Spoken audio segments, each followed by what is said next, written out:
Assalamu alaikum. Welcome to my class. I am Abdus Salam, assistant teacher, Rajshahi Collegiate School, Rajshahi, Bangladesh. My dear viewers, আজকে চমৎকার একটা points নিয়ে একটা ছোট্ট structure নিয়ে আসছি তোমাদের সামনে, যা মজার মজার সেন্টেন্স লিখতে বা বলতে হেল্প করবে। সেটা কি? সেটা হচ্ছে late plus object plus verb plus object or extension. ছোট্ট একটা স্ট্রাকচার, এতে আমরা হাজার হাজার সেন্টেন্স তৈরি করতে পারবো, শুধু প্র্যাকটিস। আচ্ছা দেখি তো, তাকে ভিতরে আসতে দাও। তাকে ভিতরে আসতে দাও। তাকে ভিতরে আসতে দাও। আচ্ছা, এই ধরনের সেন্টেন্সটাকে আমরা কত সহজে লিখতে পারি। তাকে ভিতরে আসতে দাও। এই লেট মানে অনুমতি দেওয়া বা কাজের পারমিশন দেওয়া বা কথা বলতে দেওয়া, সুযোগ দেওয়া। লেট কাকে? তাকে। হিম, লেট হিম অথবা হার। ছেলে হলে হিম, মেয়ে হলে her. Let him or her come in. Come in. Let him or her come in. তাহলে এইভাবে যদি আমরা একাধিক সেন্টেন্স বলি, কিভাবে হবে? আচ্ছা, আমি বলছি, চলো নদীর ধারে বেড়াতে যাই। চলো নদীর ধারে বেড়াতে যাই। আচ্ছা, এই সেন্টেন্সটাকে আমরা এই স্ট্রাকচার ব্যবহার করব কত সহজে। তাহলে Let's go to the bank of the river. Let's go to the bank of the river. তাহলে আচ্ছা, যদি আমি তোমাদেরকে বলছি চলো আমরা পিকনিকে যাই, তাহলে কি বলবো? Let's go to a picnic. Let's go to a picnic. আচ্ছা, যদি আমি তোমাদেরকে বলছি চলো আমরা পরীক্ষার প্রস্তুতি নিই, তাহলে কি হবে? Let's prepare for the exam. Let's prepare for the exam. চলো পরীক্ষার প্রস্তুতি নিই। তাহলে আমরা কত সহজে শুধুমাত্র এই ছোট্ট একটা স্ট্রাকচার ব্যবহার করে অনেক সেন্টেন্স লিখতে পারি। আচ্ছা, তুমি তোমার আম্মাকে বলছো, আম্মা চলো নানুর বাড়িতে যাই। Mom, let's go to visit grandparents house. এই তো সহজে লেখা যাবে। তারপর তুমি বলছো যে চলো আমরা একটা ক্লাব বা সংঘ গঠন করি, তখন বলছো let's set up a club. Let's set up a club. আচ্ছা, তোমার স্কুলে কম্পিউটার ক্লাব নেই, ডিবেটিং ক্লাব নেই, তুমি তোমার কয়েকজন স্টুডেন্টকে বলছো let's organise a debating club. এরকম বলছে কি? Let's organise a debating club. আচ্ছা, তোমরা তো জানো যে ডিবেটিং ক্লাবের অবজেক্টিভ হচ্ছে অনেক মানুষের কথা বলার যে আড়ষ্টতা সেটা দূর করে, উপস্থিত মেধাকে তীক্ষ্ণ করে, কথা বলার ধরন বা আর্টকে স্মার্ট করে এবং কিভাবে অন্যদের সঙ্গে যুক্তি উপস্থাপন করে সঠিক তথ্য তুলে ধরা যায় সেটা নিয়ে হেল্প করে। তার অর্থ হচ্ছে debating club plays a vital role to build up the career of the students and some people also.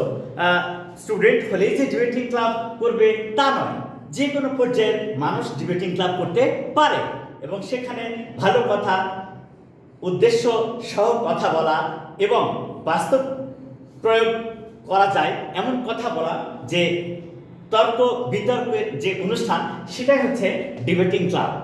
এখন তুমি বলছো আমরা সাঁতার জানি না, আমরা সাঁতার জানি না, তাহলে সাঁতার জানো না, তাহলে ওই স্ট্রাকচার ব্যবহার করে কিভাবে সেটাকে আমরা সহজে শিখতে পারি সেটা প্রথমে তুমি বললো যে কেউ বলছে যে আমরা সাঁতার জানি না, আমরা সাঁতার কাটতে জানি না, এইটা প্রথমে বললো। কি বলছে? We don't know, we don't know how to swim, we don't know how to swim. তখন তোমাদের সহপাঠী বা তোমার ক্লাব বা তোমার গ্রুপে বা তোমার ক্লাসের কেউ বলছে চলো আমরা সাঁতার কাটা শিখি, চলো চলো আমরা সাঁতার কাটা শিখি, সাঁতার কাটা শিখি। আচ্ছা, আমরা তখন চলে যাব এই স্ট্রাকচারে। ওই স্ট্রাকচারটা কত চমৎকার করে এই ট্রান্সলেশন করা যায়। যেমন লেটস, লেটস চলো আমরা সাঁতার কাটা শিখি, লেটস গো টু লার্ন, আমরা চলো আমরা সাঁতার কাটা শিখি, let's go to learn swimming, let's go to learn swimming. তাহলে দেখো কত সহজে আমরা চমৎকারভাবে একটা সেন্টেন্স তৈরি করতে পারছি। আচ্ছা, কেউ যদি বলে চলো আমরা আর্ট শিখি, let's go to learn art. কেউ যদি বলে চলো আমরা একটা সামাজিক কাজে অংশগ্রহণ করি, তখন বলছে let's participate A social work, let's participate a social work.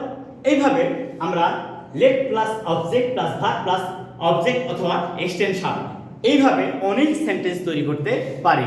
আসলে ব্যাপারটা অত্যন্ত মজার এবং সহজ। তাহলে আমরা শুধু একটা স্ট্রাকচার ব্যবহার করে কত সেন্টেন্স লিখতে পারবো সেটা নিয়ে আজকে আমাদের ভিডিওটা। যদিও একটা স্ট্রাকচার কিন্তু অনেক ইম্পর্টেন্ট, অনেক শেখার বিষয় এখানে আছে। যেমন তুমি বলছো let him finish his work, let him finish his work, let him finish his work, late plus object plus verb plus object হয়ে গেল। তাকে তার কাজটা শেষ করতে দাও, let him finish his work, তাকে তার কাজটা শেষ করতে দাও, let him finish his work, তাকে তার কাজটা শেষ করতে দাও। আশা করি তোমাদের এটা খুবই মজা লাগবে এবং খুবই চমৎকার হবে। সহজেই বুঝতে পারছি যে কিভাবে এই সেন্টেন্সগুলো সুন্দর করে তুলে ধরা যায়। Let him finish his work, এটা গেল। আচ্ছা, তুমি যদি বলো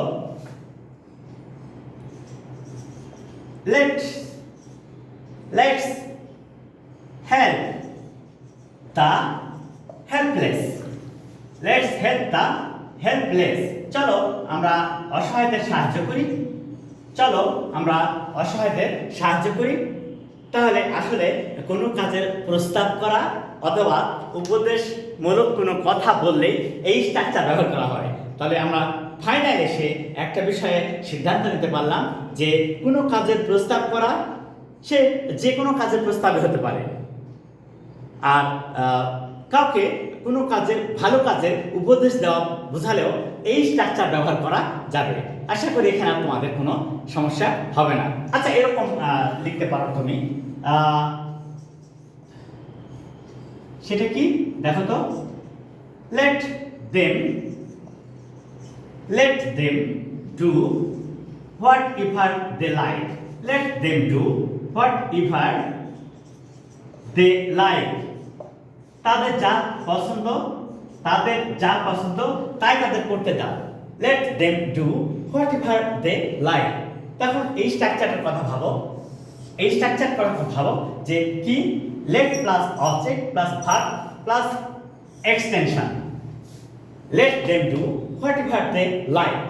এই যে তাদের যা খুশি তা করতে দাও, তাদের যা খুশি তা করতে দাও। ঠিক এইভাবেই চমৎকার সেন্টেন্স লেখা যায়। যদি তুমি বলো একটা বাচ্চা সে meritorious and active and prompt and too much clever also, ও কোনো একটা নতুন কিছু সৃষ্টি করছে, তৈরি করছে, তখন তার পিতামাতা বলছে our kids are very active and careful. তখন পাশে আরেকজন বলছে let him do whatever he likes, let him do whatever he likes. অর্থাৎ let plus object plus verb plus object আর এক্সটেনশন দ্বারা অনেক সেন্টেন্স তৈরি করা যায়। So my dear viewers, now you can easily understand how to make a sentence by using this structure, let's or let us plus object plus verb plus object or extension. আর এখানে কিন্তু let us আর আসটাই হচ্ছে object. তাহলে চমৎকার করে তোমরা এভাবে sentence তৈরি করবা এবং ইনবক্সে এসে আমাকে কেউ প্রশ্ন করলে আমি উত্তর দেব। আর সবচেয়ে বেশি ভালো হয় যে ভিডিওটা ওয়াচ করার পরে ওখানে কমেন্টস করা, তাহলে সঠিক উত্তর পেয়ে যাবে। আশা করি তোমরা ভিডিওটা শুরু থেকে শেষ পর্যন্ত দেখবা এবং প্র্যাকটিস করে নিজের স্কিলটাকে ডেভেলপ করবা। আসসালামু আলাইকুম।